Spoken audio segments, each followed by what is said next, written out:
conservation crisis. Poachers have been taking advantage of the pandemic to hunt endangered species, with India, Nepal, Pakistan, and several countries across Africa reporting a spike amid funding cuts and lockdown restrictions.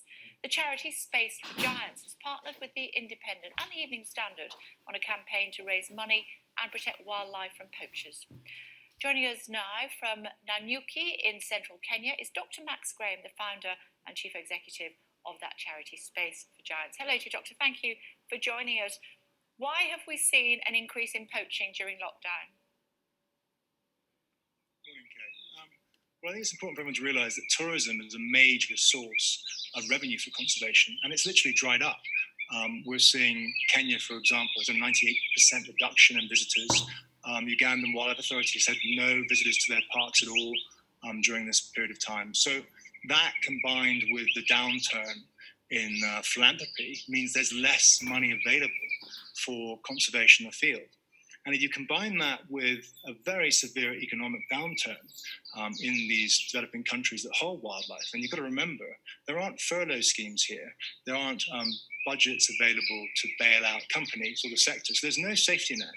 And that means that people are going to increasingly resort to the bush for their food.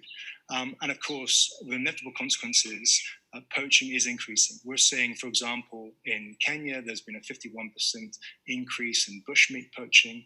And of course, these sorts of environments where there's a security vacuum, international criminal syndicates will inevitably take advantage of. So, for example, in Uganda, we're seeing wildlife crime has nearly doubled compared to the same period last year. So what is it looking like in real terms then? Well, I think what it means in real terms is that we're going to start to see wildlife numbers in these iconic protected areas decline. We are desperately need to have a bridge between the pre-COVID and post-COVID situation so that wildlife can be secured. Bushmeat poaching is an indication of things to come. As this economic downturn bites even further, we're going to see more and more pressure on these wildlife protected areas. And that's a real concern for all of us because so many gains have been made in the last 20, 30 years that could be unraveled during this crisis. And are there any other animals, Dr. Max, in particular, that you can think of, apart from elephants, that are being impacted? We always think about rhinos, don't we, when we think about poaching? Yeah, of course. I mean, I think that the iconic animals that we all think of in terms of being poached for their parts, all of those animals under pressure. So animals that are traded, there are going to be the criminal syndicates taking advantage of the situation to stockpile ivory, to stockpile rhino horn. But actually, what's so tragic about the current crisis is that this security vacuum and the associated poverty that's coming from people losing their jobs and livelihoods means there's huge pressure on the underlying natural habitats on which all wildlife depends. So it's a much deeper crisis than just the trading of individual species. So any animal you can think of is now going to be affected as wildlife habitat starts to get under increasing pressure. I'm very envious of you being in the bush when we're all stuck here in the United Kingdom. How's life there at the moment? Well, I think we're very fortunate. I'm very fortunate to be up here and to be outside.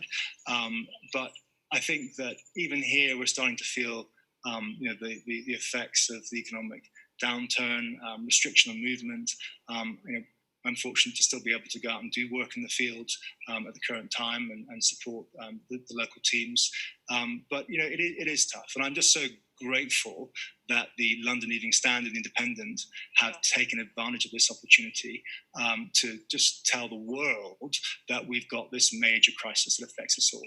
I don't know, Kay, if you knew the word pangolin before this crisis, but now I think that's a household name that everyone knows about. I think this goes to show how deep this problem really is. The illegal wildlife trade has affected all of us. So I think it's an absolute priority that we get behind this campaign and that we end the illegal wildlife trade.